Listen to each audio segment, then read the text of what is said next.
night dwellers.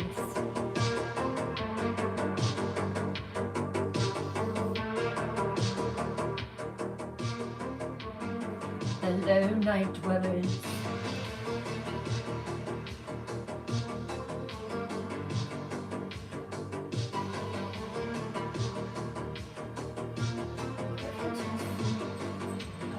That's funny.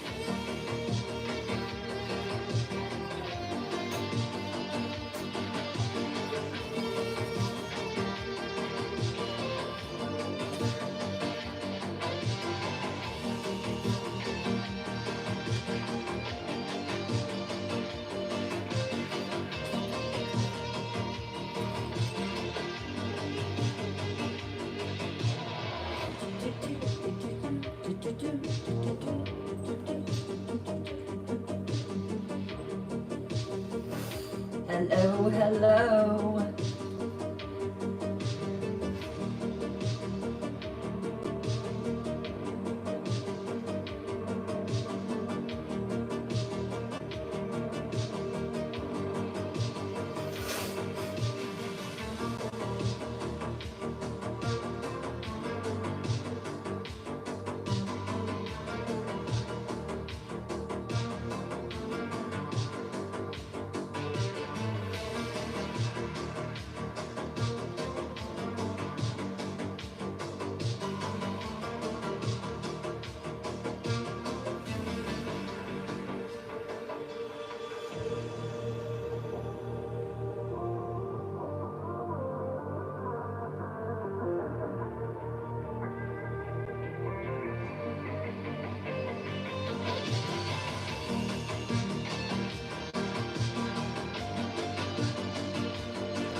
How are my night dwellers doing tonight?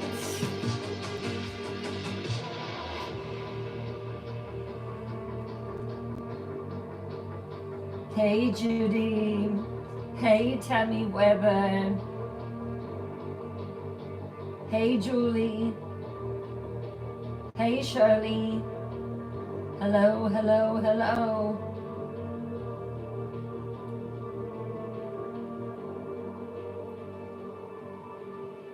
Hey Kimmy,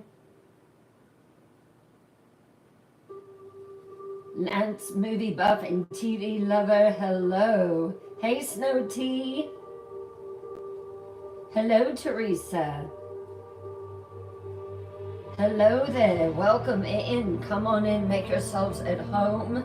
I'm gonna go fill my thermos with water.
Hey Lulu.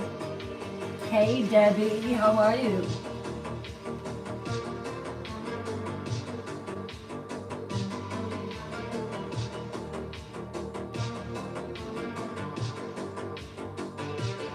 Hello. Over there in YouTube land.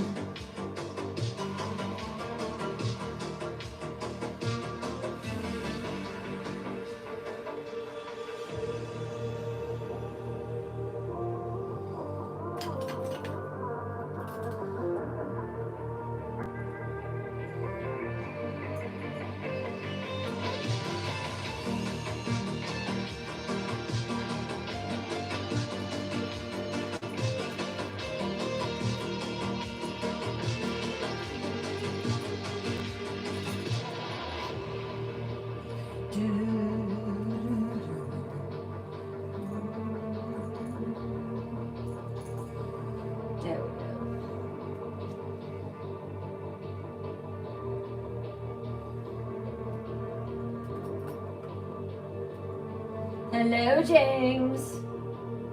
Big brother Jimmy, how are you? Hey, Palm. Hey, Mia. Hello, Bossman. I am alive and kicking. Let's start sharing the live. Share it with anyone that you can think of that likes a scary story. Who doesn't like a good, scary story before bedtime?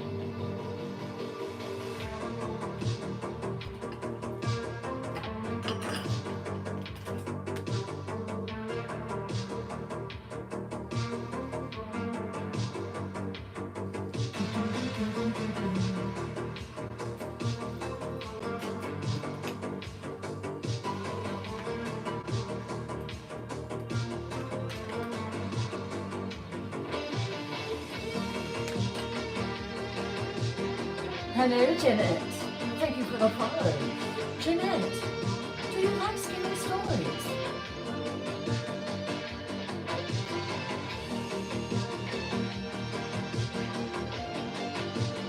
Hey, Amy. How are you doing, Amy, my darling?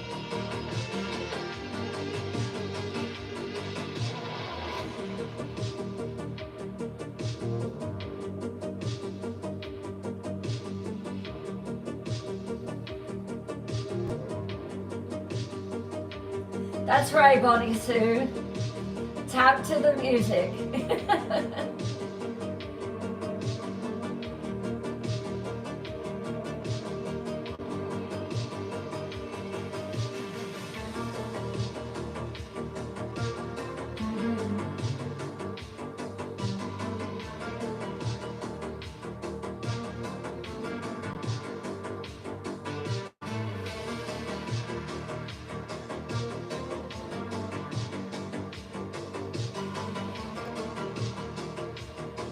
Tonight's gonna be a good one.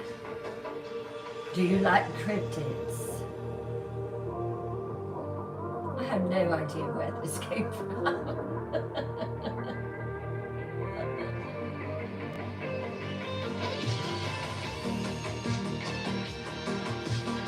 Thank you, thank you. There we go.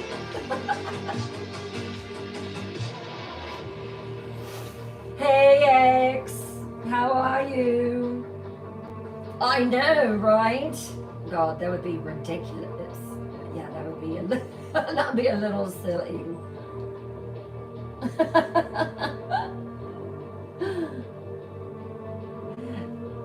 Dimmy Hart, thank you for the follow and welcome.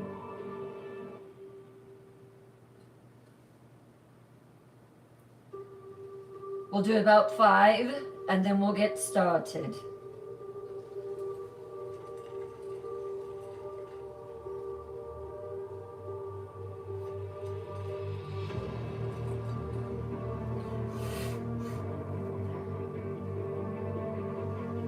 Thank you for sharing the live. Let's tap, tap, tap, tap, tap.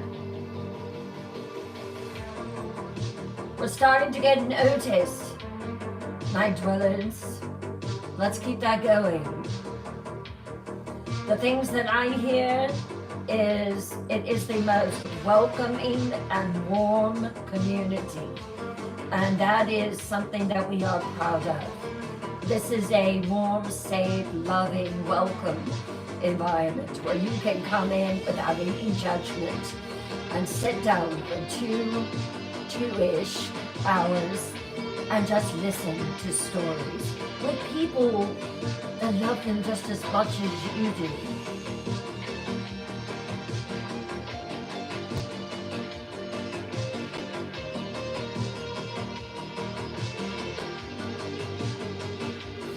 We do not tolerate energy vampires here.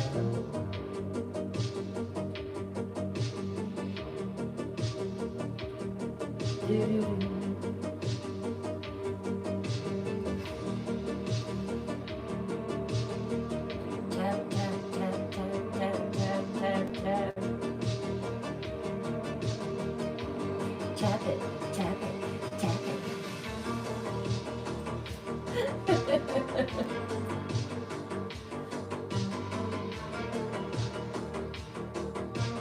Hey, Spicy Joe.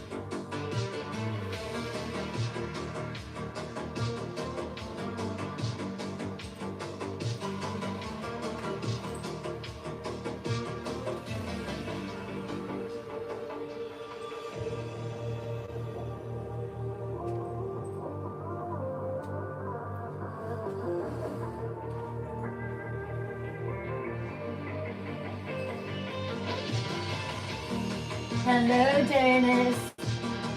Always good to see you.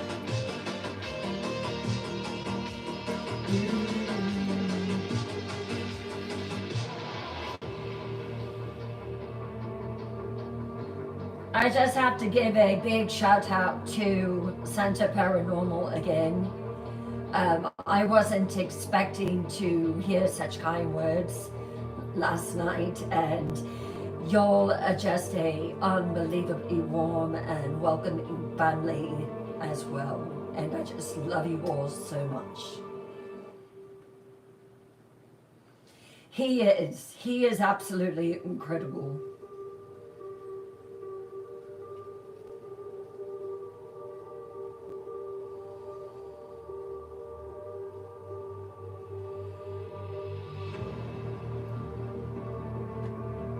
Two.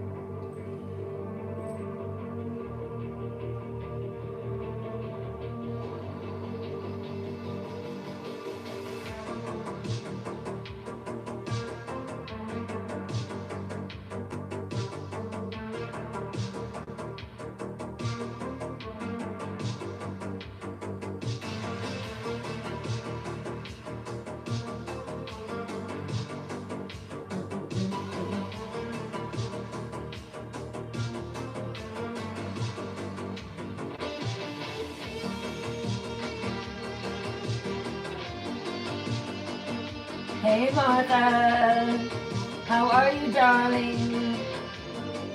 Please follow Santa Paranormal. He is just absolutely amazing. I am absolutely hooked on John Santa. He is incredible. He goes into graveyards and will clean tombstones. And then he communicates with them, and it is a sight to see. You ought to join him. Follow Santa Paranormal, please.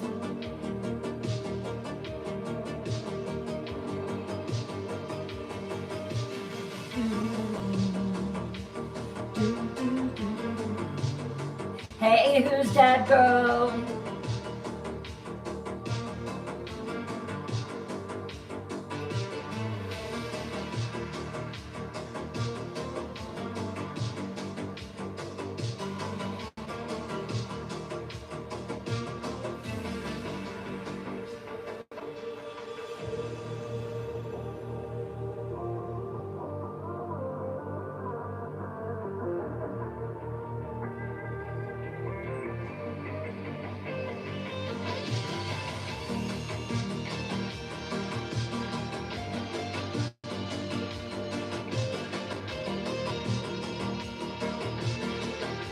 Hello, Rose. Yeah, he's amazing. Hello, Kim J. Welcome.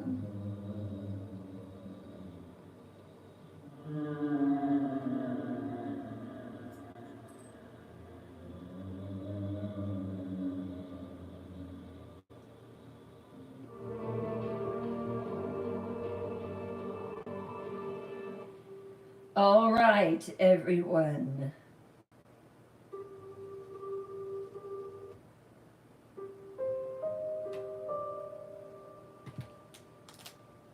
Welcome to Twisted Tales Live.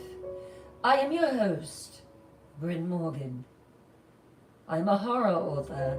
I am also a teller of scary stories, paranormal stories, ghost stories, true crime, serial unalivers, Appalachian lore, urban legend. We cover it all here. The question is, do you like scary stories? Oh, you do? Then sit back and listen as tonight we go to cryptids. Which cryptid, Bryn? Why, the Jersey Devil, of course. But first, lower your lights. Lock your doors. Pull your curtains nice and tight. Light a candle for ambiance. Wrap yourself in your warmest blanket as I begin the Jersey Devil. And let me know in the comments, I'm ready, Bryn.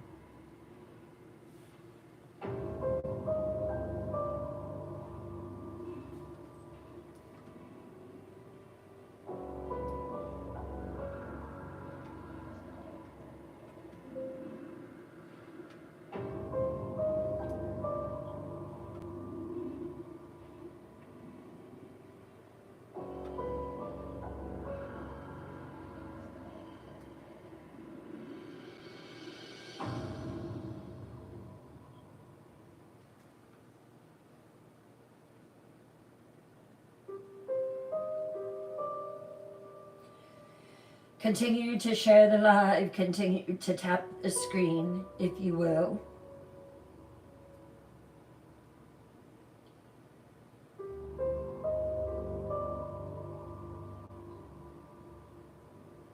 Tonight we are going to tell the story of the Jersey Devil, and I'm going to provide the encounters of people who have witnessed the Jersey Devil down through the centuries.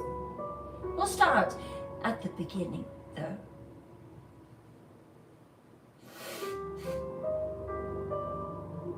Some legends are born. Others are birthed in screams and sulfur. In the frostbitten stillness of the New Jersey pine barrens, something unnatural took flight long before the Civil War ever erupted. It wasn't a ghost. It wasn't a man. And according to the legends of Leeds Point, it was never supposed to live. The tale begins with a curse. In the early 1700s, before there was even a United States of America, a woman by the name of Miss Leeds, or possibly Miss Shrouds, depending on which terrified family line actually tells the story, found herself pregnant. It wasn't her first pregnancy. It was her 13th. Yes, you heard me right. 13th pregnancy. She was tired and worn and full of despair. She muttered a bitter phrase the night that she went into labor that would ripple through the centuries. It went something like this. I would rather have the devil himself than have another child. Oh, Miss Leeds, your prayer was answered. That very night, amidst screams and a severe storm, lightning flashing blue and green, she did. They say that the baby emerged howling. but unlike anything that had ever been swallowed before. The midwife said that when the baby was emerging, it was normal. But as it came out, it changed. Its skin was slick and discolored, more reptilian. Its eyes were yellow, burning like brimstone. What in God's name is that thing? Horns erupted from its little, tiny infant skull. Hooves replaced soft baby feet. And before the midwife could even reach for water, the child had already grown. Its spine twisted, wings unfurled, and with a thunderclap of leathery flaps, the creature vanished up the chimney, leaving a terrified family behind and the smell of sulfur.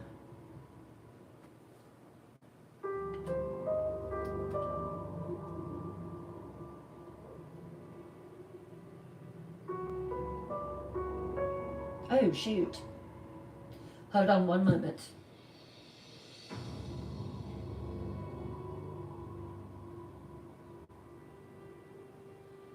Hang tight, everyone. Making some adjustments here.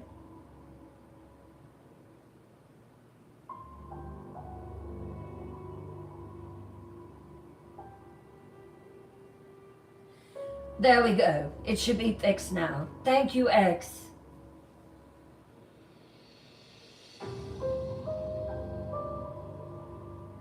Where were we? Oh, yes. There was another version. The child was born deformed, grotesque and barely human. Its mother, horrified, locked it in a woodshed. I want nothing to do with it. It's not human. The thing only came out at night, capering through the darkness, growing stronger and wilder with every moment. And one storm-split evening, it took flight, vanishing into the black forest like a curse set loose. Still, another whispers of a Revolutionary War romance. Oh yes, a young woman in Leeds Point, they say, fell for a British soldier. When she bore his child, the townsfolk warned her, no good thing comes from a devil's union. They were right, of course. The child was a winged abomination, locked away until it escaped one moonless night, shrieking into the trees. Despite the conflicting stories, the name stuck, the Leeds Devil. Later to become known across the globe as the Jersey Devil. There was also the first famed sighting of the Jersey Devil. In the early 1800s, Revolutionary naval hero Commodore Stephen Decatur was present during a cannon test.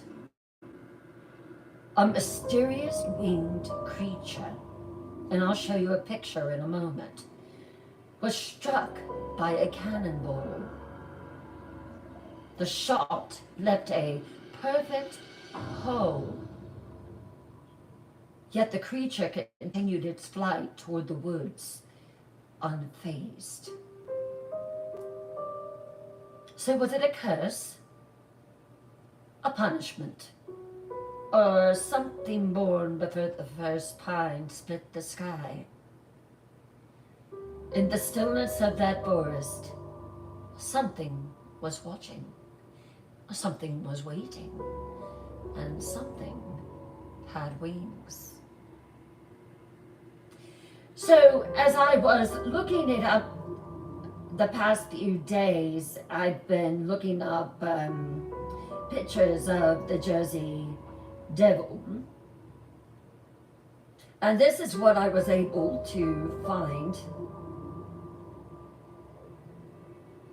So apparently it has the head of a horse. I'll show it on YouTube here in a moment, but it has the head of a horse, a long neck,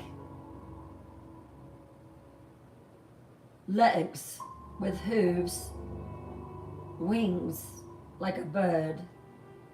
It has horns protruding from its head. Encounters say that its eyes are yellow.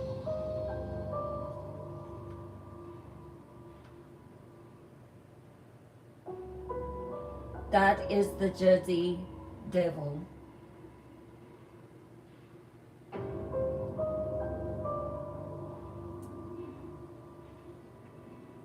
Here is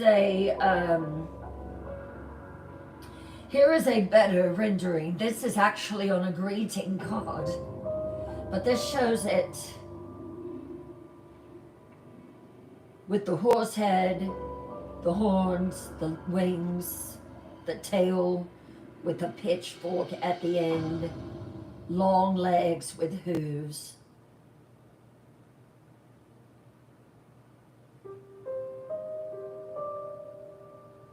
That's probably the best rendering that I've seen so far. I wouldn't want it to come near me. Would you?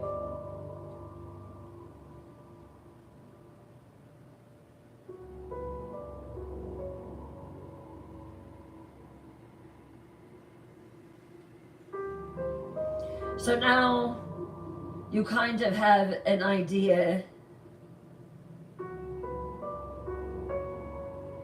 Here is a picture. A man stated that he caught a picture of the Jersey Devil in mid-flight. That's pretty terrifying. It's a little blurry, but you get the idea.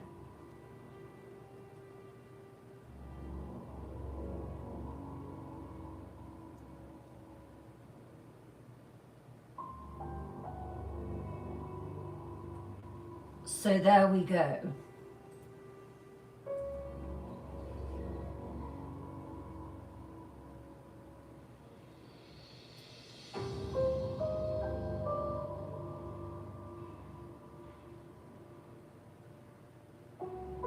I got to go back and find a place now.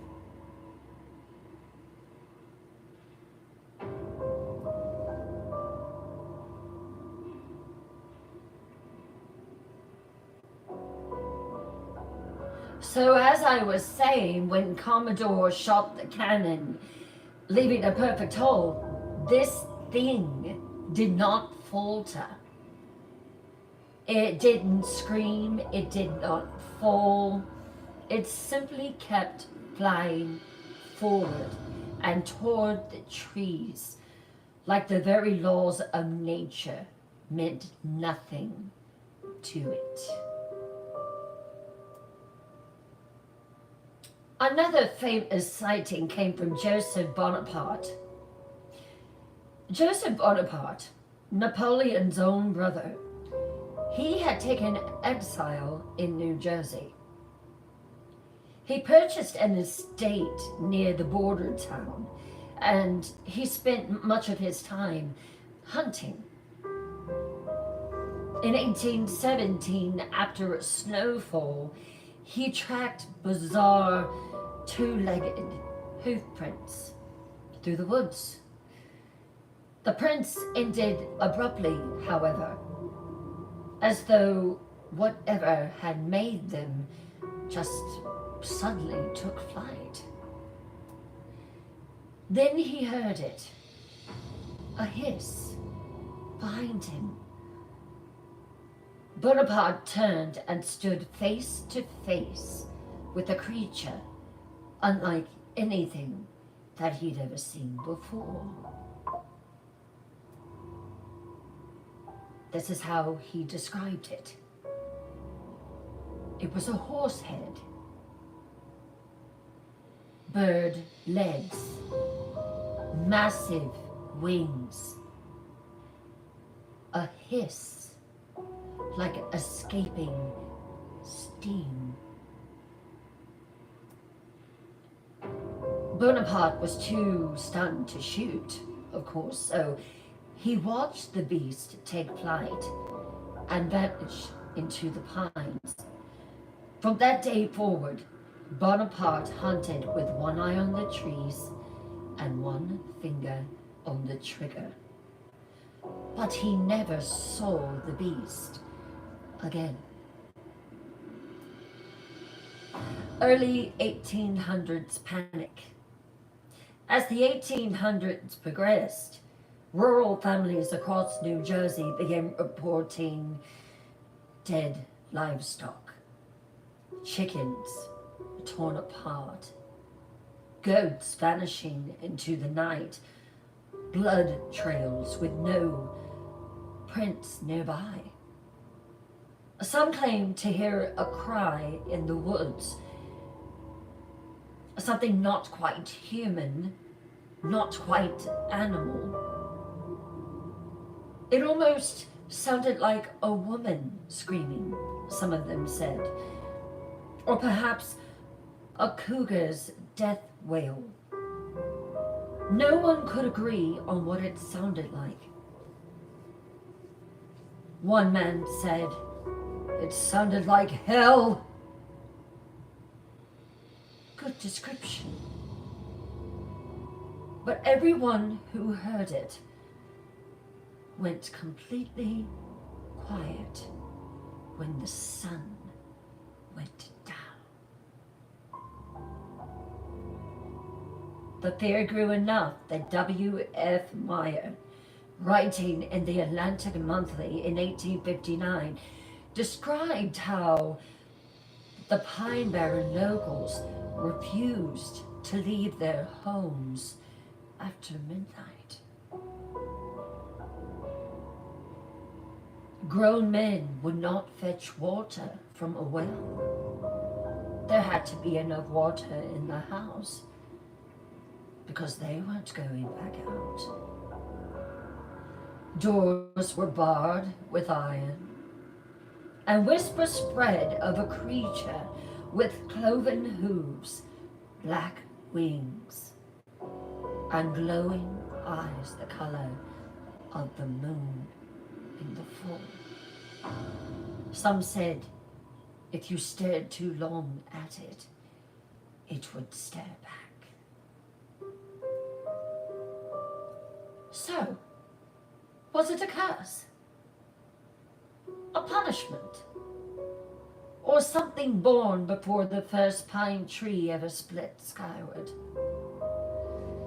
In the stillness of the forest, something was watching, and it had wings.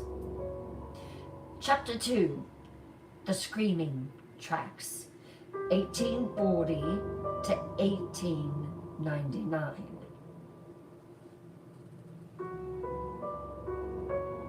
When the Jersey Devil began stalking livestock, scratching rooftops, and appeared in the darkened skies over 19th century New Jersey, everyone was terrified.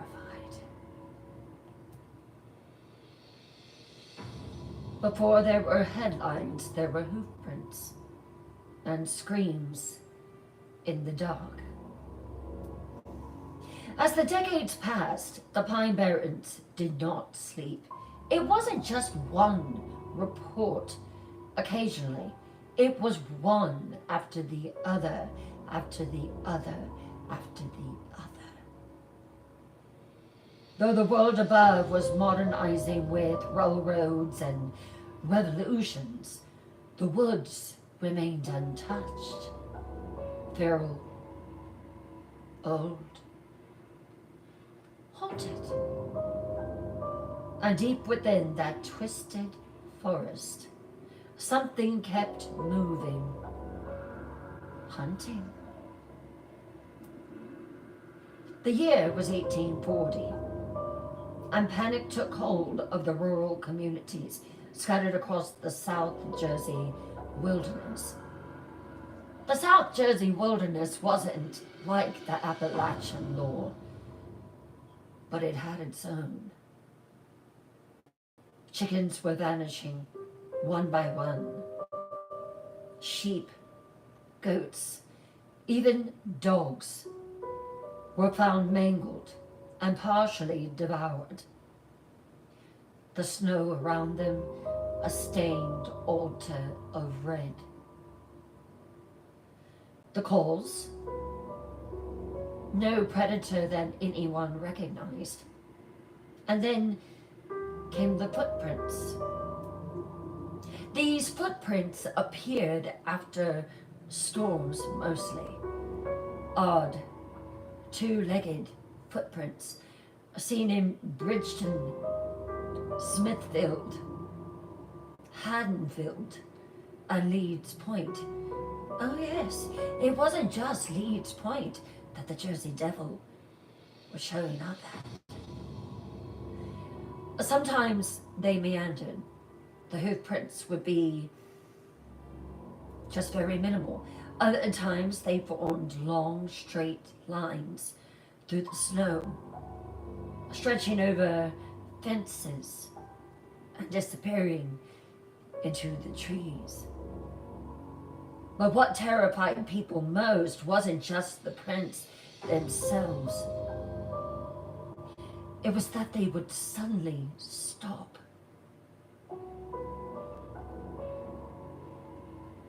As if the creature had leapt into the sky. Locals began describing a screeching howl that came before an attack, always before an attack. Some said it sounded like a panther, others like a woman screaming for her life. No matter the version, one detail remained the same. When that sound echoed through the forest, or the farmland, or the woods beyond, something was about to die.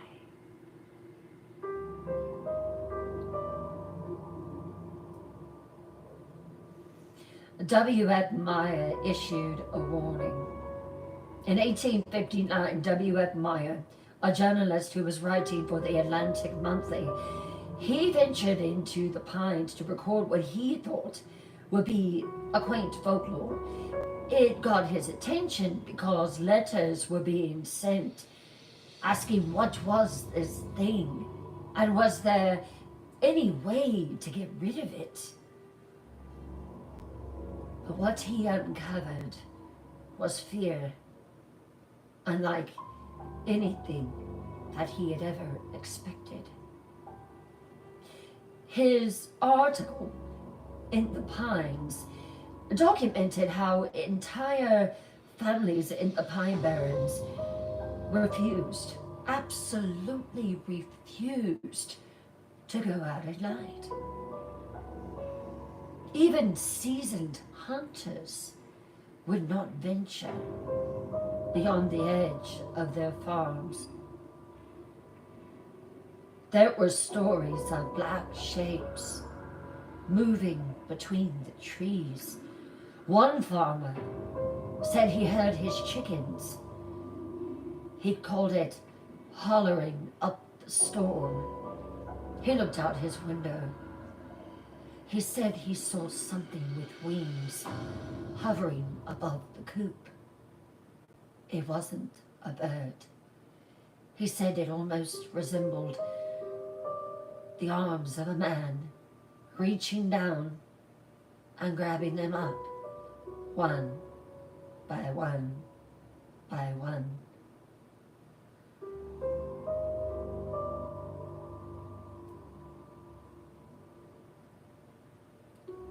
Farmers were waking up, finding barn doors ripped away, or terrified dogs hiding beneath the porches, refusing to leave. In Leeds Point, mothers told children the devil would come for them if they lied. But they weren't just using him as a threat. These mothers and these children, they believed that the Jersey Devil was real. There were scratch marks on windows, shredded chicken coops, and unexplainable trails winding across rooftops. One farmer climbed up on top of the rooftop. He had had a terrible, terrible fight the night before. When he went up there, he was horrified. The whole roof was covered in chicken feathers and blood. How in the world had they been slaughtered on the roof?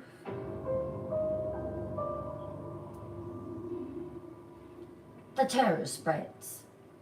From the 1860s through the 1890s, the reports became more scattered, but never stopped. In Bridgeton, farmers began arming themselves with weapons and guarding their animals at night. They would lock them all in barns and guard them. In Long Branch, a man found his horse dead in the barn with deep claw marks on its side and one missing eye. In Smithville, a school teacher reportedly saw a winged creature sitting in the middle of the road at dusk, its eyes glowing like burning coals. The school teacher said that he froze, not knowing which way to go, and the Jersey Devil just stared back, as if daring him to come forward. In Haddonfield, a group of boys dared each other to follow a blood trail into the forest. They were appearing almost every day. What they found was never written down, only that 2 of the boys returned home. The 3rd was found the next morning, wide-eyed and babbling, unable to speak for months about what he saw in the woods.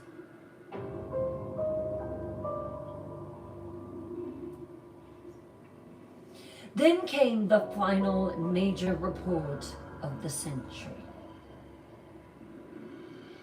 George Rosie, a prominent businessman who lived near the New York border, They encountered something while traveling by carriage. The night was cold. The fog was dense. As his horse began to buck, Sir Rosie leaned out, and he saw a creature hovering just above the tree line. He said the sky was a deep shade of purple, so he could make out the black wings, the head, the eyes, and he will never forget the sound. It was barely visible in the haze as it moved right beside his carriage. He described it as a bat crossed with a horse, and he said that it was wrong in every way, that it defied humanity. His horse refused to continue. Sir Rosie waited out the rest of the night alone in his carriage, hoping and praying that it would not come closer.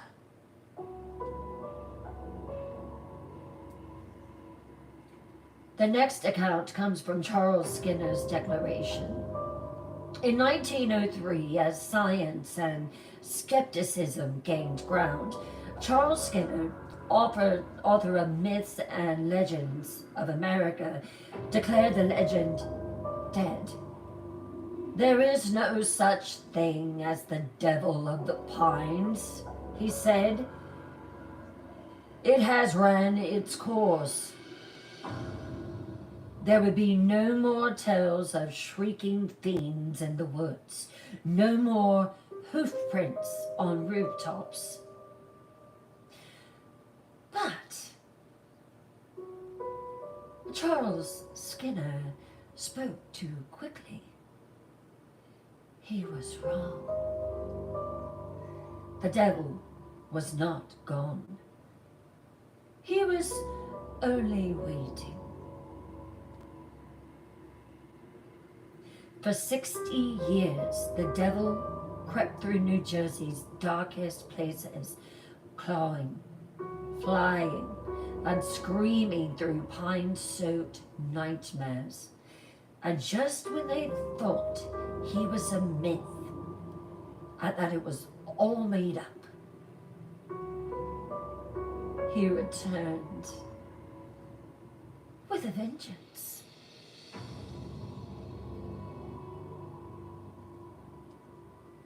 Chapter 3, The Week the Devil Ruled, January 1909.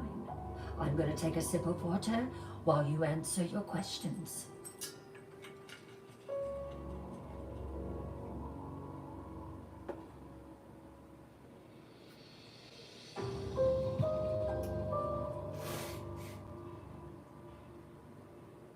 If you are enjoying the story of the Jersey Devil, the cryptid, let me know in the comments.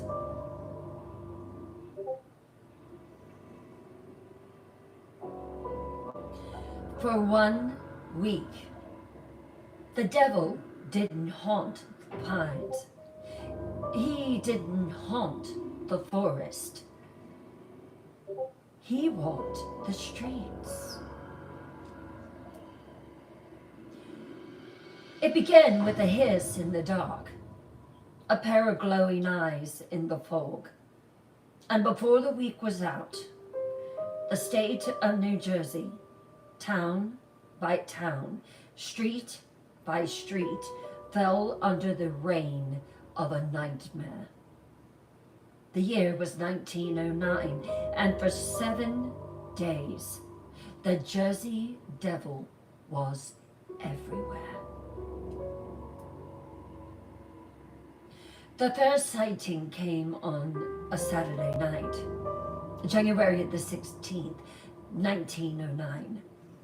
Woodbury, New Jersey.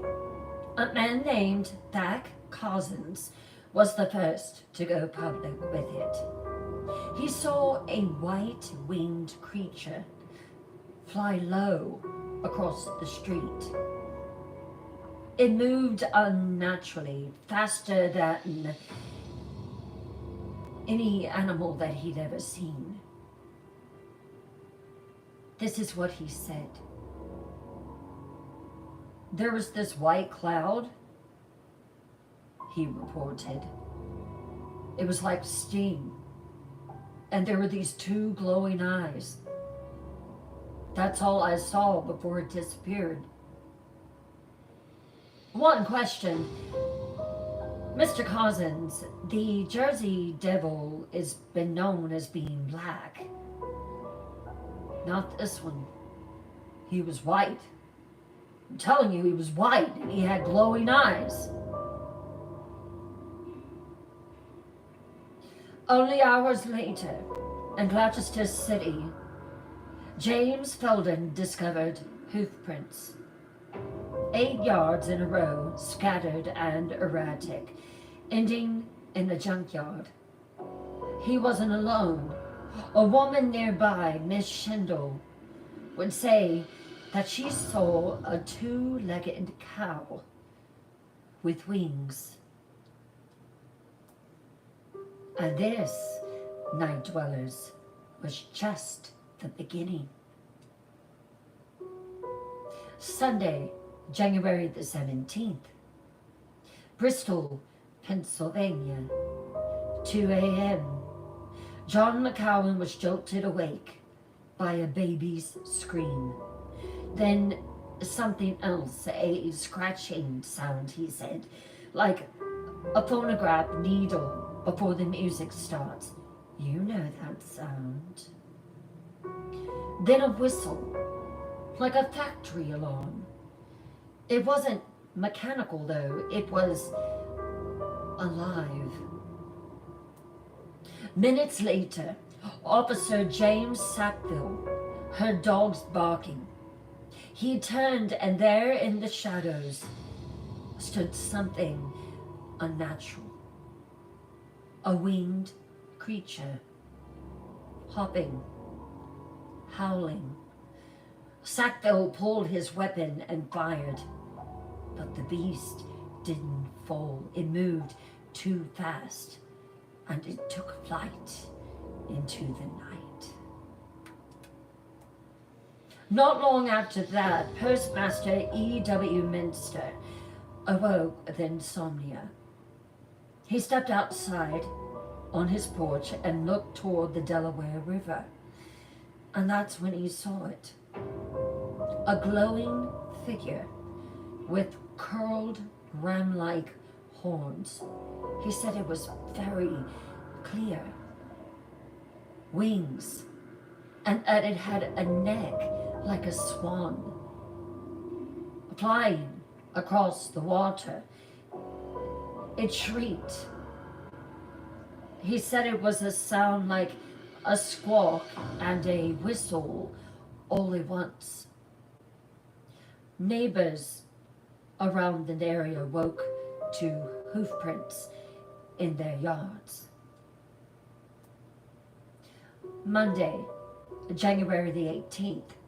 Across the river in Burlington, strange prints circled homes, chicken coops, dog kennels, climbed rooftops, and stopped midair as though the creature had taken flight. At the Loden home, it scratched at the back door and ate scraps from the trash. Tracking hounds were brought in to hunt it, but they refused to follow the scent. Some whined and others ran beneath porches. In Kenhora, Heading, and Columbus, the prints kept appearing. So what happened? People stopped going to work? Tuesday, January the 19th, Back in Gloucester City, Mr. and Mrs. Nelson Evans were awoken by a sound outside. They said it was around 3 a.m. in the morning. What they saw shook them to the core. A creature stood on the top of their barn at the highest point, turning, staring around. They said that it had the head of a horse, the neck of a long swan, legs, arms, and wings. Nelson later told reporters it was about 5.5 feet high, I would say. It had the head, well, my wife said it was more like a collie, but I think it had more of a horse. The face definitely looked like a horse. It had a long neck and it had crane legs. And then his wife spoke up. It had wings. Terrible wings. They must have stretched 3 feet on each side. It walked on hind legs, they said. And they said that when they told it to shoo from the barn, it almost barked at them and then shrieked. It flapped its wings and then flew off into the morning. 2 professional hunters attempted to track it after this encounter.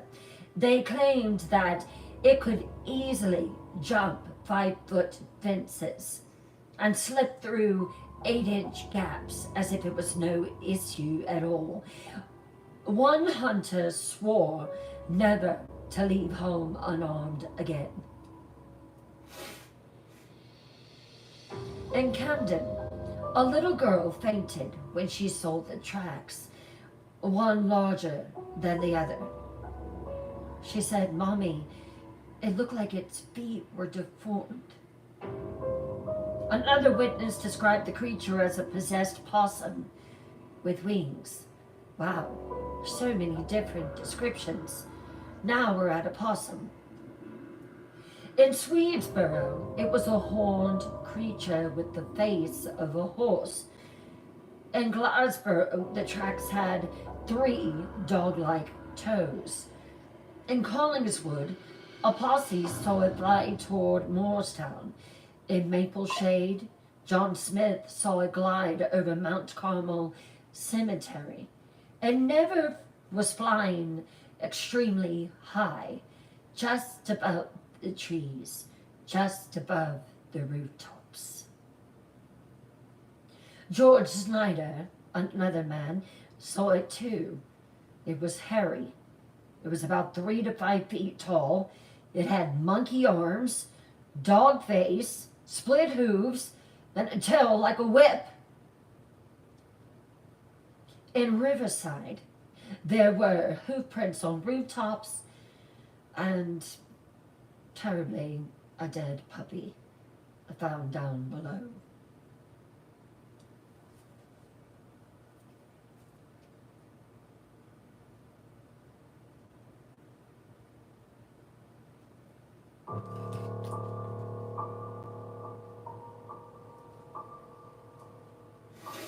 Wednesday, January the 20th. In Springsdale, a trolley conductor saw a winged kangaroo. In Pemberton, a reverend saw it firsthand, and he too said that it resembled a kangaroo. In Mount Ephraim, parents kept kids home from school. They were afraid that this winged creature was going to swoop down and take their children off to places unknown. In Gloucester and Hainesport, factories shut down. No one came to work.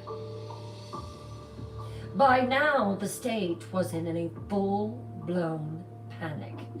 In Trenton, guards were posted on streetcars. In Roebling, so many tracks were found that residents said, "It looked like a legion of devils were in our yard." Another lady said, "The devil danced in our yard tonight." Thursday, January the 21st, in Camden, members of the Black Hawk Social Club were shot as the creature peered in through the back window, completely unafraid. It didn't move. It just stared, and then it screeched and vanished into the sky. Some said that it was looking for food, that it was desperate because people were keeping their animals locked up. Trolley passengers in Haddon Heights saw it circling overhead, described as 4 to 5 feet tall, with swan-like posture in flight, and a hideous, grotesque face. In Burlington, a woman saw it outside her window. It rose up like it would attack.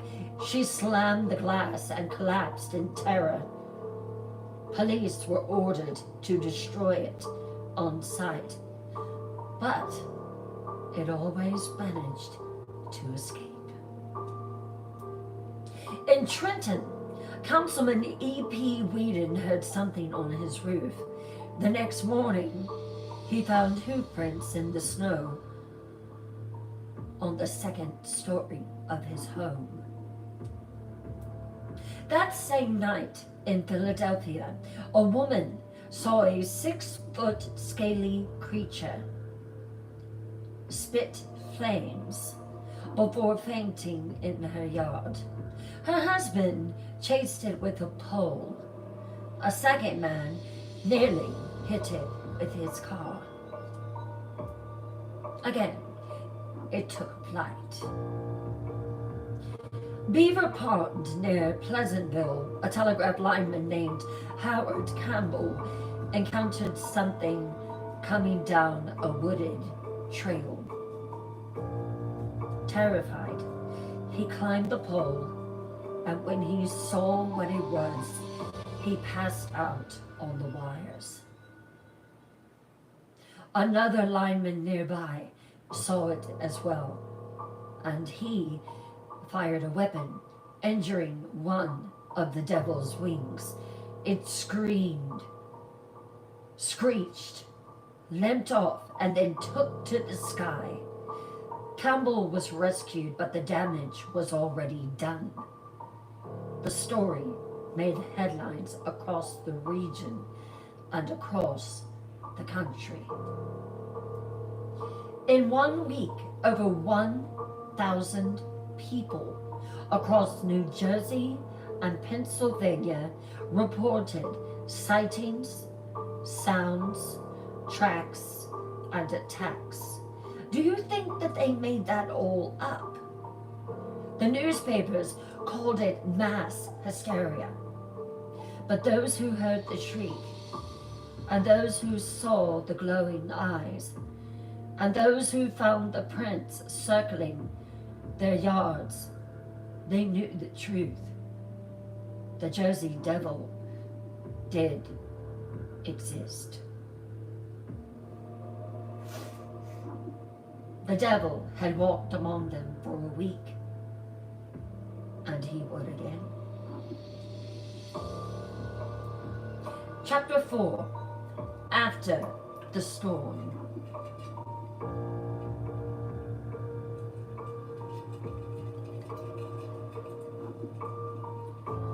The mass hysteria of 1909 faded like a snowmelt under the spring sun. But in the haunted woods of New Jersey, silence does not mean safety. In the decades that followed, the Jersey Devil would return. Less frequent, but more elusive. but just as terrifying. For a brief moment, the world took a breath. They believed that it was indeed over. After the explosive week of sightings in January 1909, the Jersey Devil, he seemed to vanish without a trace. No more rooftop tracks, no more blood-curdling shrieks. Skeptics declared it a mass panic, fueled by newspaper hysteria, superstition, and the isolations of the Pine Barren life. But then came February the 24th, 1909. A farmer in Salem County reported seeing a bird-like creature with human feet. The sighting barely made the news, but it marked the beginning of something subtler. The devil, it seemed, had returned to the shadows. The 1910s, fear resurfaces. In 1918, with World War I nearing its end, there was one single sighting that reignited the whispers, the fear, and the hysteria. A traveler in the Barrens claimed to have seen a large winged shadow glide over the treetops. He said it completely blocked out the moon. No bodies, no tracks, just an overwhelming sense of being watched. Locals quietly resumed their superstitions. Children were not allowed near the woods after sundown. Some left offerings for the creature, food scraps, shiny coins by barn doors, and they would leave a note for the devil. They whispered to keep him fed and not angry. The 1920s, flashes of horror. Only a few documented sightings surfaced during the 1920s, but those that did were unforgettable. In 1927, a taxi driver near Salem pulled over to fix a flat. As he worked, something landed on the roof of his car with a thud. He looked up to see a hairy, upright creature staring down at him. The car began to shake violently. By the time that he scrambled back inside and sped off, his windshield had cracked and the roof bore claw marks. Also in the 1920s, hunters near Estelle Manor heard what they described as long, unnatural howls when they were hunting in the woods early in the mornings. It sounded like laughter being pulled apart. I'd like to hear that sound. The 1930s, hunger in the pines. The Great Depression hit the Pine Barrens hard. Entire communities vanished. Forest reclaimed old roads. In an isolation, the Jersey Devil thrived. In August 1930, berry pickers in Leeds Point and Mays Landing claimed to have seen a winged creature crouched over wild cranberries. The woman said it wasn't eating it, though. It was sniffing it, like it didn't trust the fruit. A second report weeks later came from a different group. The creature again reappeared, crouching low, wings folded tightly behind it. As one boy raised a stick in the air, it turned its head completely around, hissed at the boy, and launched into the air. The boy said it looked like the devil, the one that he had heard described, that it was true, that it had wings, a long neck, and a tail that ended in a pitchfork. In 1932, a sighting in Downton, Pennsylvania described a flying deer with hands. A hunter claimed that it flew across the river and vanished into the trees. He said it was the most terrifying thing that he had ever saw. There were no prints. But then further down the river, fishermen saw the exact same thing. They didn't describe it as a flying deer. They said that it looked like a massive human-sized bat, and it was screeching loudly. They fled in terror. 1935, the man who ran. A single chilling report came from a trapper in South Jersey who awoke one night to the sound of claws scraping outside of his cabin. He grabbed his weapon, swung open the door, and there, framed in the moonlight, was a black figure with wings, standing, looking directly at him. He described it as this. It had a face like no animal that I've ever seen before. He wrote in his journal, like it was almost human, but twisted, as if something had worn a man's face too long and forgot how it fit. It was terrifying. I never want to see it again. The trapper fired. The creature shrieked, not in pain, but in mockery. He fled into the dark, never returning to that cabin again. 1937, the Downingtown Panic. On July the 28th, 1937, the Evening Bulletin reported that a posse had formed in Downingtown, Pennsylvania. Several townsfolk had seen a kangaroo-like beast with wings near the edge of the woods. Some carried lanterns, others carried weapons. They searched all night. They found nothing except a patch of crushed grass, a broken fence, and long black feathers, black as coal.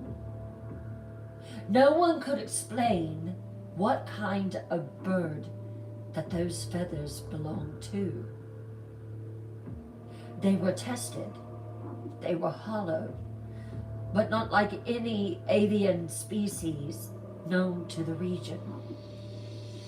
The posse disbanded in silence. Whispers of the Devil's Den. As reports dwindled again in the late 1930s, a new theory took root. Some began to speculate that the Jersey Devil wasn't roaming aimlessly at all. He had a home.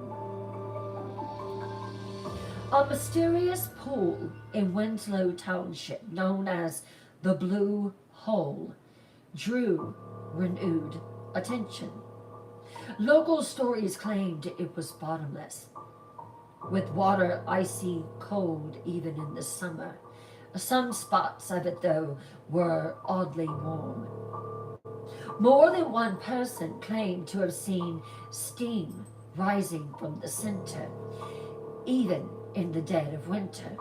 And once, long ago, a young man named John I. Brown had dared to swim its depths. He surfaced, screaming, "The devil touched me." His leg bore no wound, but he never walked again. The devil didn't need a crowd to feed his legend. A whisper in the dark, a hoof print behind a locked door, the sound of wings when the wind was still. He was still there, watching, waiting. And by the 1940s, he would begin to lash out yet again. Chapter 5, The Beast Behind the Trees. What are you thinking of the Jersey Devil? Do you think he's real? Is he a myth? Is he a legend?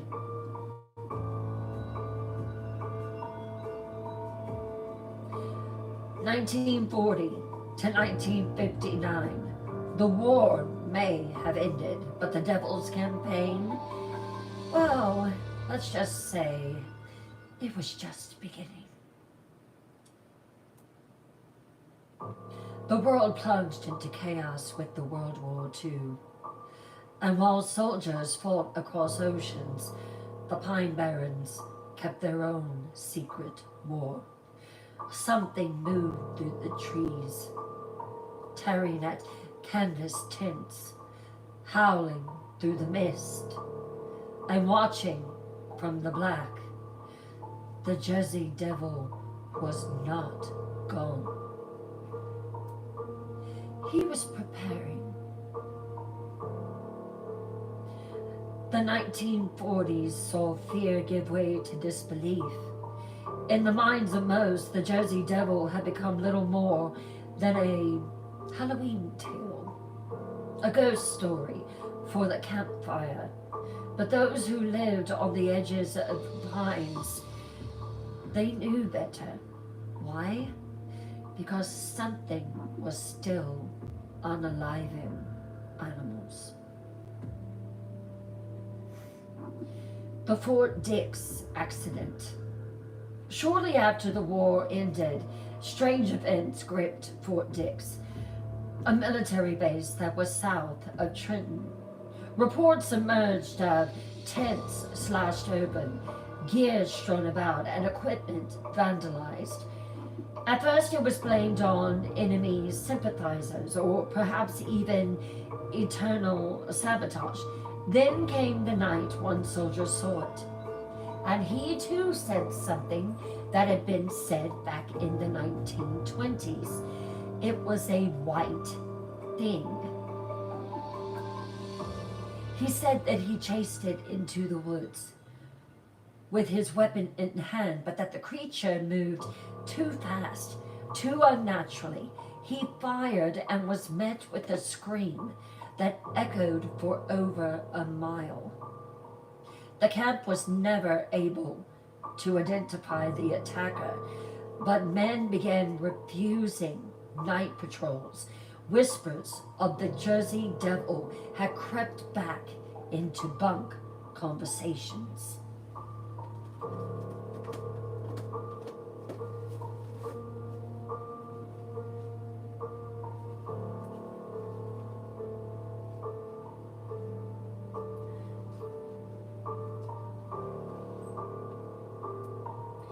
(1951), cornered in Gibbstown.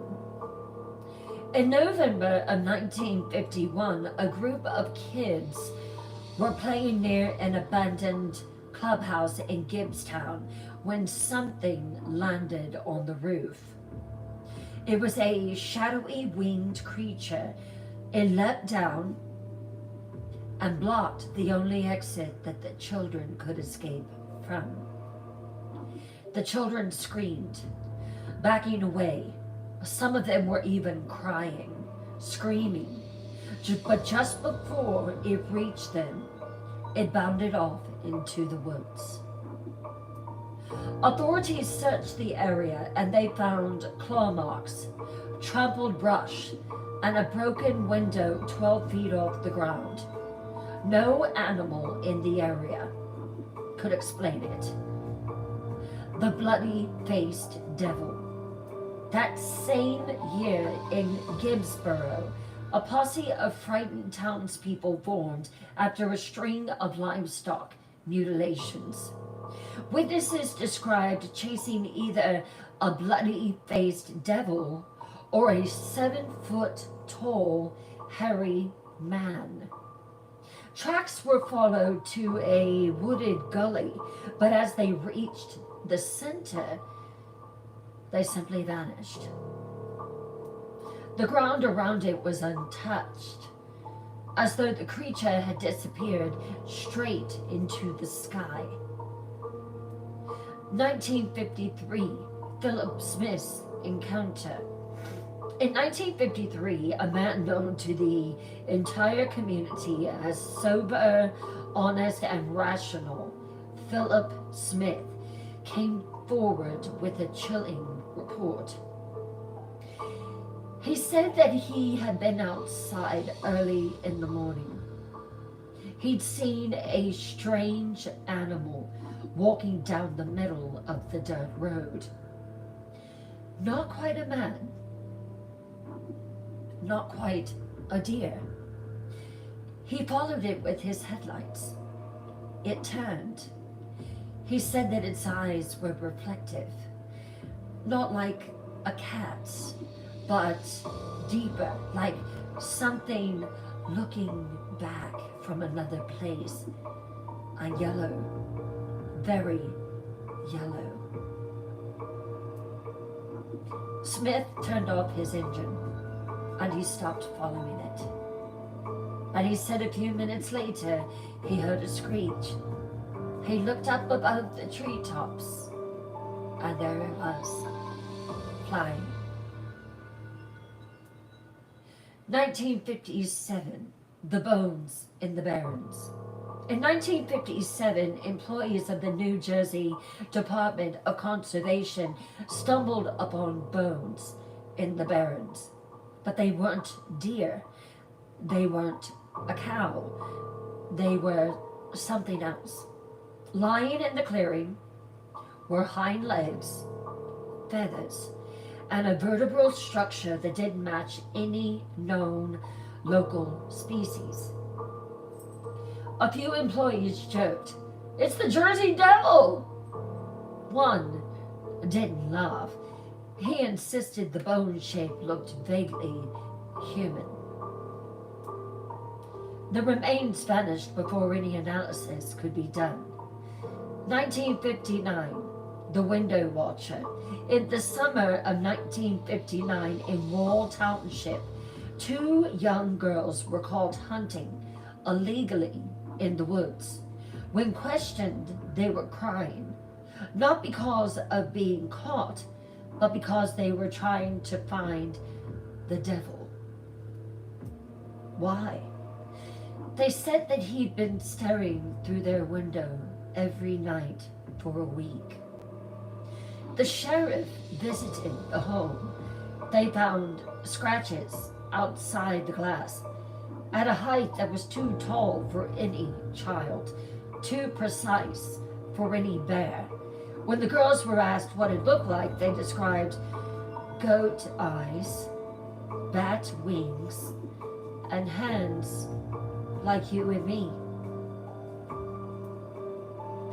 A growing dread. By the end of the 1950s, a shift had occurred. The Jersey Devil was no longer just a flying monster. People began noticing something different. He wasn't just seen anymore. He was felt in empty woods, in shadows behind trees, in the eyes watching from the edge of your property when the sun begins to set. It wasn't just a beast. It was a presence. We're going to stop right there with chapter 5. Let's take an intermission about 5, and I will come back and finish the remainder of the Jersey Devil. I hope you're enjoying.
How is everyone doing? Hey, Magic Moon.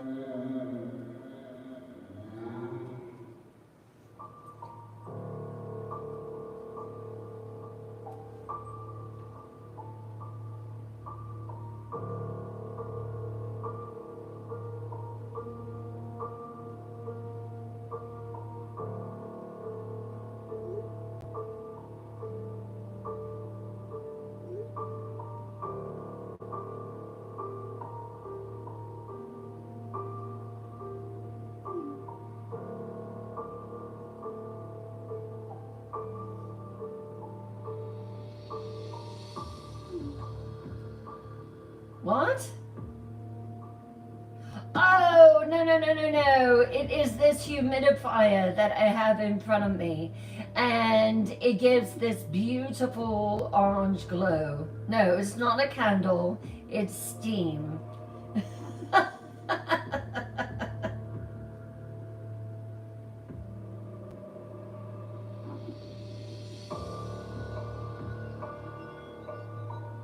Yes, it's this, you put essential oils in it and it just makes everything smell heavenly. But no flame, I wouldn't trust it. Not in this small space. So you can see it. You can see the steam. That is too funny. Oh my goodness. Hey Sherry, how are you? What do you think of this Jersey Devil?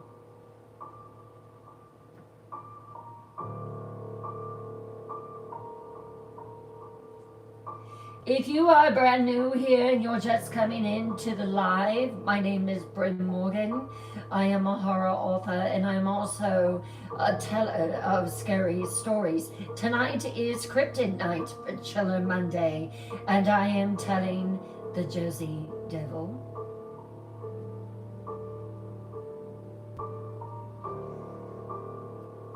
Yes, that is too funny. Oh, thank you, Mia. Thank you, thank you, thank you. You're so sweet.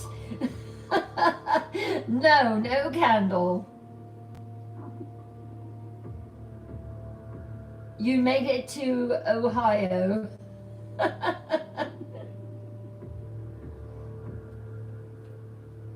Thank you so much. That's so sweet of you, Mia.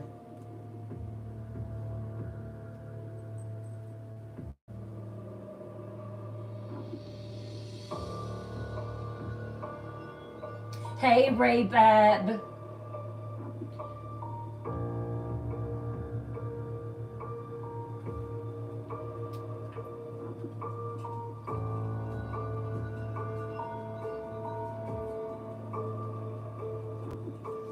So what do you think it is? Why do you think that people are seeing the Jersey Devil now, but he's white?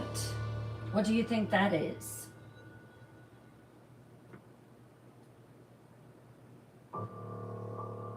If you're brand new here, come in and let us know where you're from. Is this your first night with us? Also, where did you hear about us? Was it on the FYP? Was it through word of mouth? Did someone share it with you? Was there a platform that you saw it on perhaps? Please let us know, because we want to know where we are having success. Collins, Georgia. Hello, Tabitha. Tabitha, do you like scary stories? Hello, Jim. South Jersey near Philly. Have you heard of the Jersey Devil before? So glad to hear it, Tabitha, and welcome. I know, I thought about you, Magic, when I was studying it. Hello, Leslie Marie. How are you? Hey, Marine's daughter. All right, let me change up the music for the second half of the story.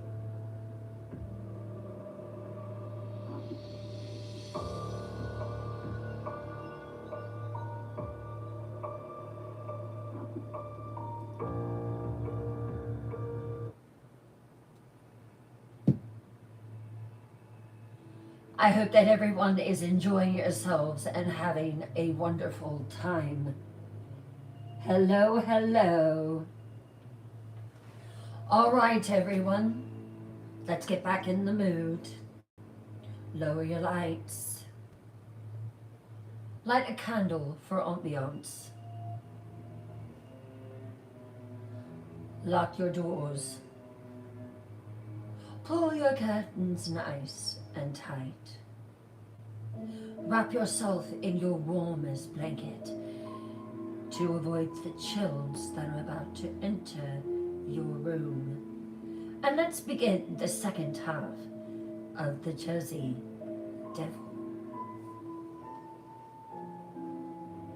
So when I was working on this story, I wanted encounters that were different and unique. And when I started searching them and researching them, there were so many. How can it not be real? All these encounters, thousands of people encountering the Jersey Devil. Let's continue. 1960 to 1979, a time of blood, shadows, and a terrifying resurgence of devil sightings that would make even the boldest of skeptics pause.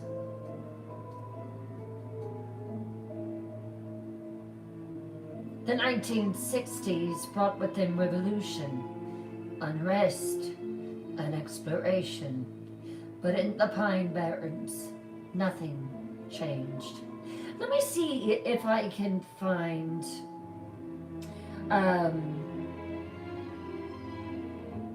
a couple pictures of the Pine Barrens, just to kind of give you an idea. Oh, I see what they mean. I could see the Jersey Devil flying above that.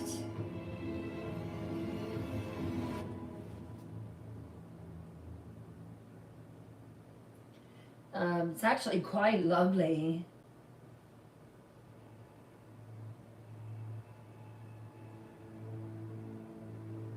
That's the Pine Barrens. And you can see the deer kind of throughout.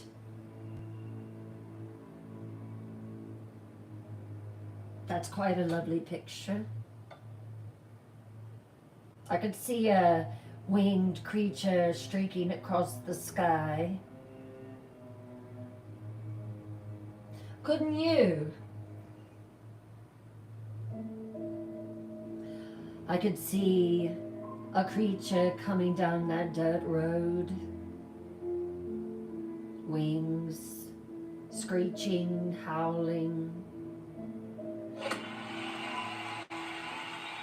Thank you.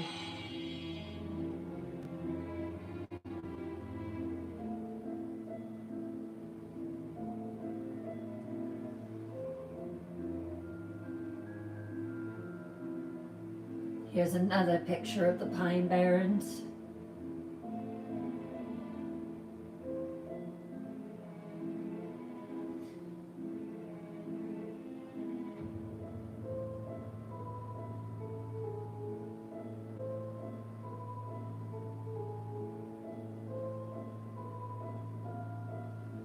All right, so now that we have that in mind,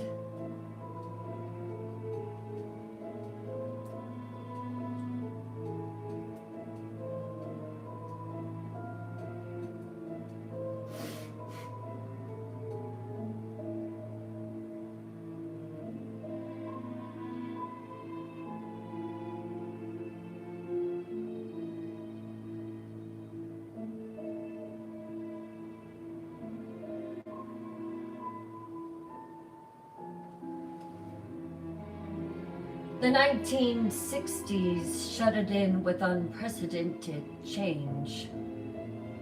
And so did the Jersey Devil.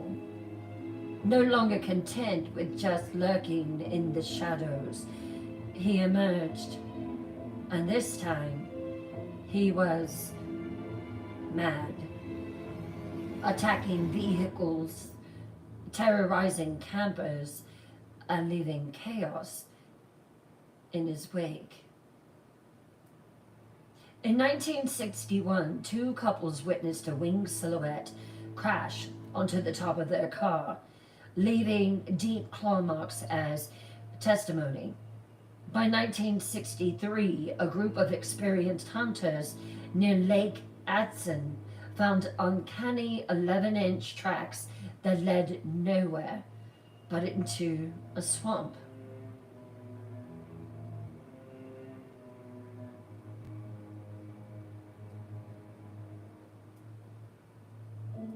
In 1964, residents in Estelle Manor were haunted by piercing screams that forced even the fiercest of their dogs to recoil. April 1966 saw the Maluka River area turned into a grisly scene. A massacre of over 40 animals, including a gruesomely disemboweled German Shepherd. No, not a Jeremy. Jeremys aren't my favorite.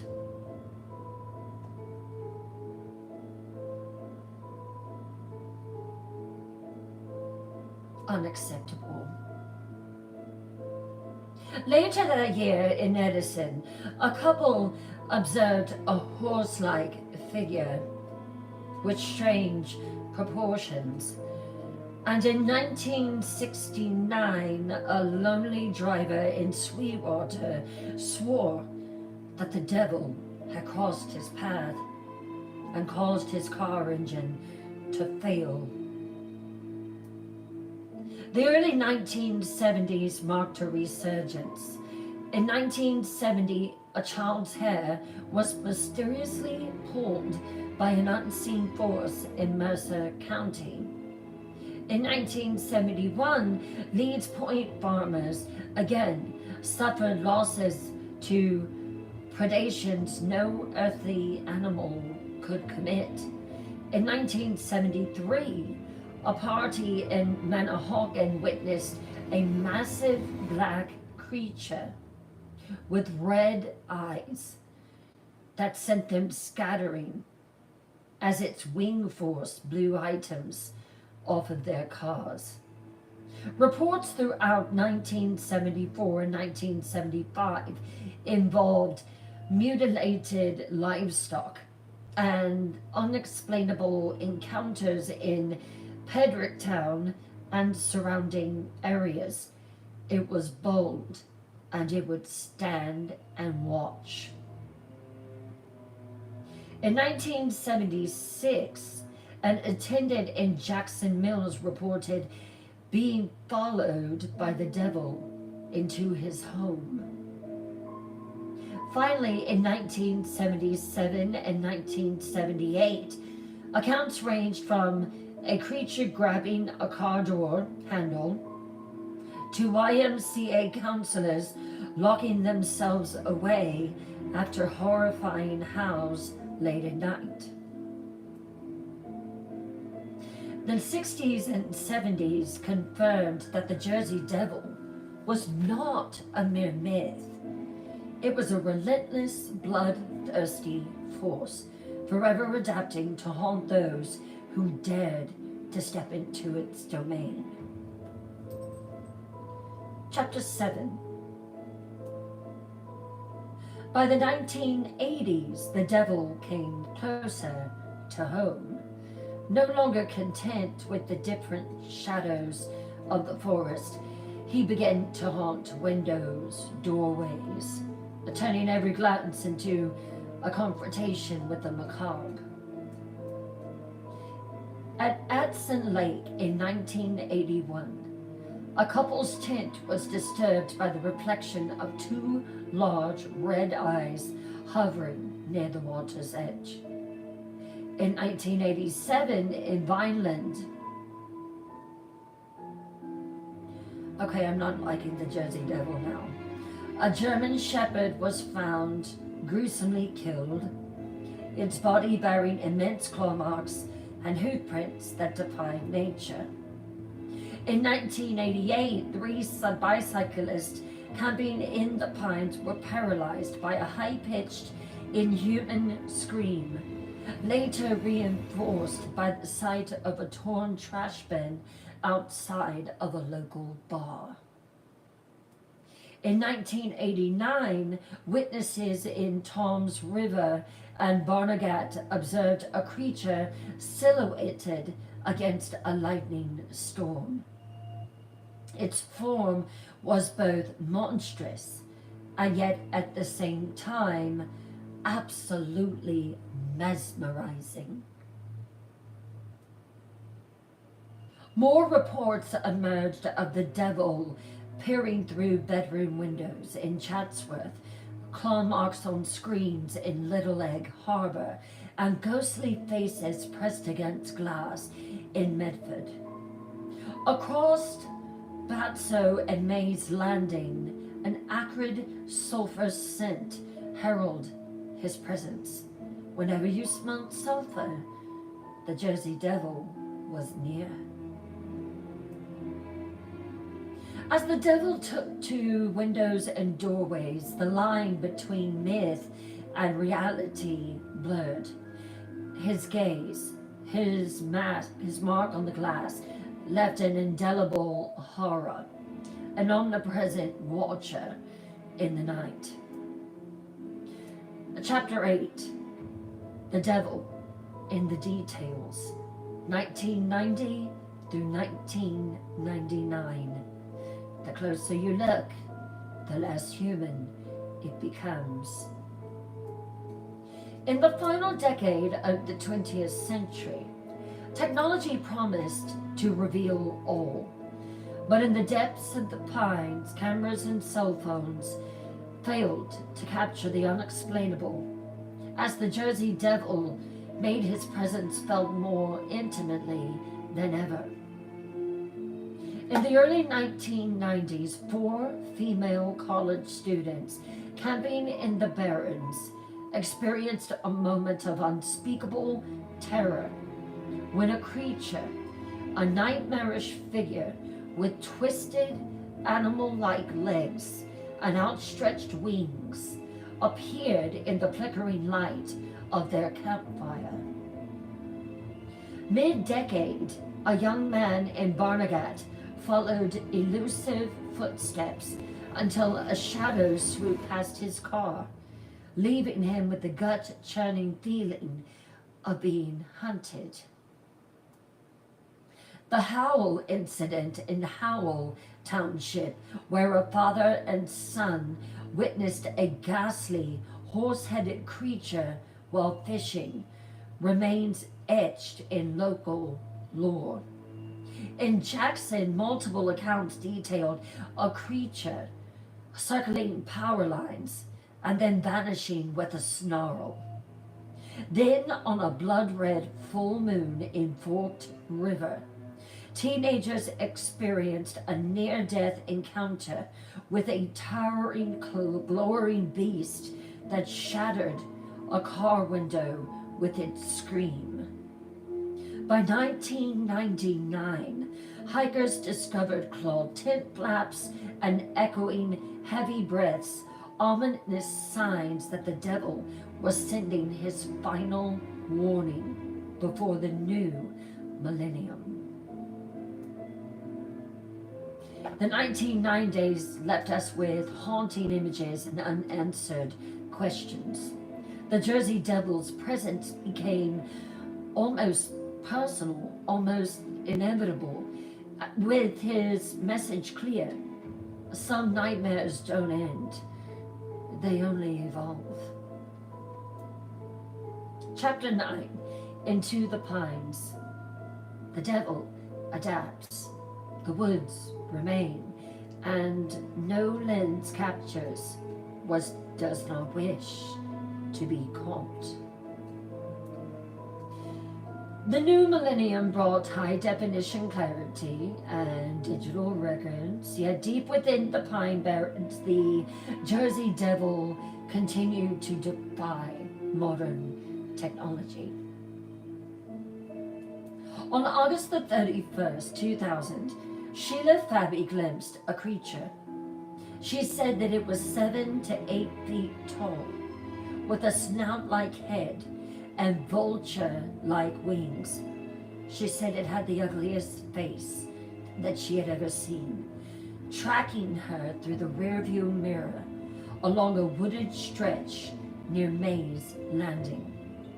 In the following years, campers reported sudden battery drains and shredded campsites near Bastisto and Double Trouble Village, along with inexplicable drops in temperature that sent shivers down spines.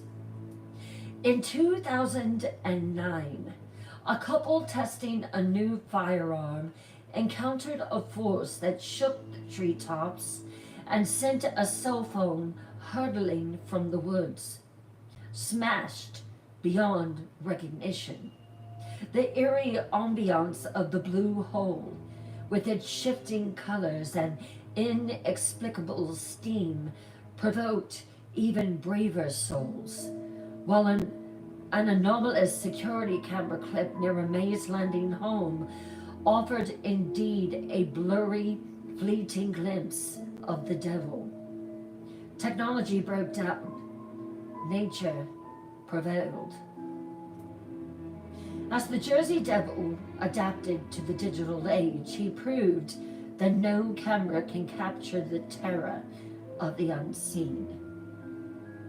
He remains ever watching, a relic of primal fear in a modern world. Chapter 10, The Devil Doesn't Die, 2010 to present. Some creatures aren't meant to be forgotten. They become the land itself. With the age of the internet and constant surveillance, many expected urban legends to fade. Yet, the Jersey Devil proved otherwise. He evolved. He integrated into the fabric of modern life and became a living nightmare for those who dared to document him. In 2011, after the Bamboozle Festival in Asbury Park, Nicholas Sakalakis and his family experienced the surreal leap of a creature across the road one night, a brief, undeniable encounter that left them questioning reality. By 2015, as viral hoaxes blurred lines between truth and fabrication, genuine accounts of a creature's shrill cry and silent flight persisted, unsettling communities. Between 2016 and 2019, eyewitnesses reported audio clips of metallic shrieks, drone failures, and mimicked cries that lured unsuspecting campers into the pines. The Blue Hole in Winslow Township again became a focal point of whispered legends, as reports of shifting waters and shadow spirals emerged. In Wharton State Forest, hikers recorded eerie echoes that seemed to answer back in voices that were both familiar and otherworldly. Now, in 2020 and 2025 and into the next year, accounts continue to surface and still will. Modern technology may capture a fleeting a glimpse of a creature with a wingspan, black, yellow eyes, shrieking. A corrupted video file, a dead phone battery, or inexplicable GPS glitches, but they all share one haunting truth. The Jersey Devil is very much alive today. Whether hoaxes or not, the silence of those witnesses who never returned speaks volumes. So, 300 years of terror, thousands of sightings, and one relentless nightmare stalking the pines. The Jersey Devil doesn't need our belief. He only needs our silence. And if you catch him watching, remember, some legends never die. They just adapt.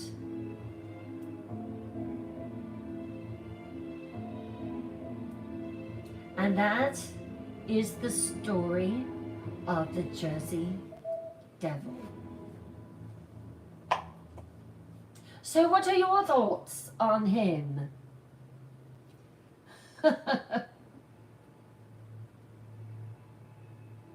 What are your thoughts of the Jersey Devil? Is he real? Does he really exist?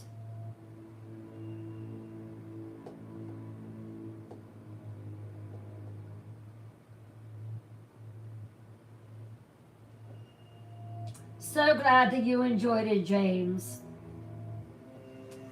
I was thinking, why don't we just go down the path of history? Why don't we go down through the centuries when he first appeared on the scene and it's still being reported? So glad that you enjoyed it.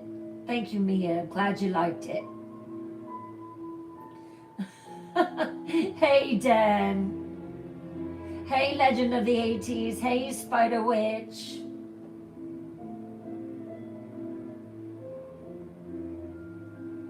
This one, yes, this one's lovely. So I actually, I don't know if I can find them or not, but I have 3 of them. I'll show them to you. So this one is all black and silver. This one is black and gold. And this one is white and silver. And they are just great. I love them all. They're so comfortable to wear, and they give just that otherworldly look.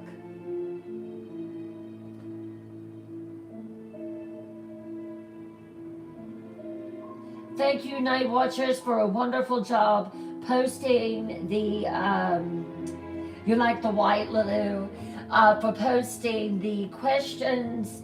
My Night Watchers do an absolutely amazing job. They do. They have the crescent moon on them. They sure do. Tomorrow night, it's true crime night. And I am working on a case that is going to shock you. Thank you so much for finishing out that second live goal. Thank you, thank you. I would like to thank the following for your generous Twisted Trinket contributions tonight. Shirley, Julie, Martha, Dan, Lulu, Spider Witch, Sinking Dreams, I love that name. Paige, thank you. Judy, thank you. Leslie Marie, Sherry, thank you. Alexander, Thor, oh, I love your name. That's very pretty. Angel, Kerry King, thank you. Mia, the Witch of Woodfin, I love that name. Spitfire, thank you. Pocono Hideaway, Brandy, thank you so much. VNY I'm sorry if I'm mispronouncing it, but thank you so much. J Girl plus Jackie, thank you. Grace, thank you. Tracy, looking for new names. Marine's Daughter, thank you. Wolves Whisper, so sorry to hear about your lovely dog passing. I'm so sorry. Jules, thank you. Magic Moon, thank you. Danis, thank you so much, dear. Palm on One, thank you. Tanya Jean Recovery, Kimmy, thank you. Pamela, Who's That Girl, Gracie, Debbie Maple, thank you. Angie Anstock, thank you so much. Melanie, hope you're feeling better, Melanie. Rose, Cece, thank you. Carrie King, Amy, Kimberly, Thank you so, so much. So tomorrow night, 8 o'clock p.m. Eastern, True Crime. Invite someone, invite 5. Share it, share it, share it, share it. This is going to grow by word of mouth.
It's time to go to sleep now, night dwellers.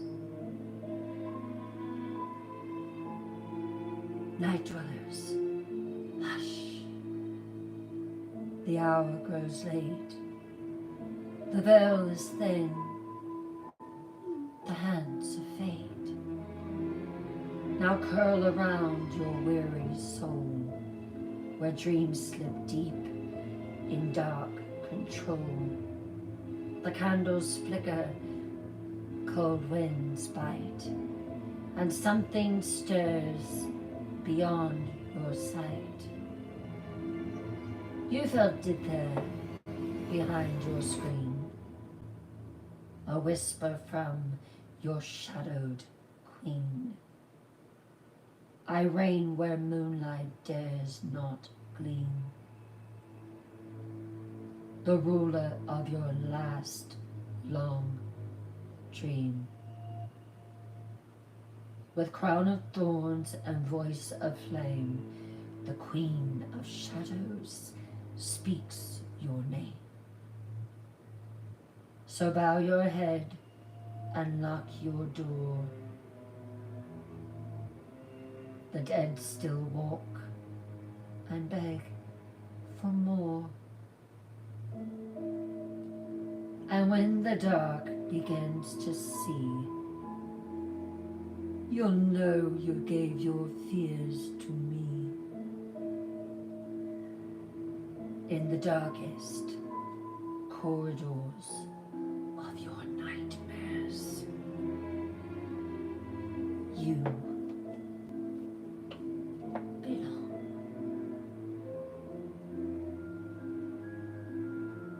To me.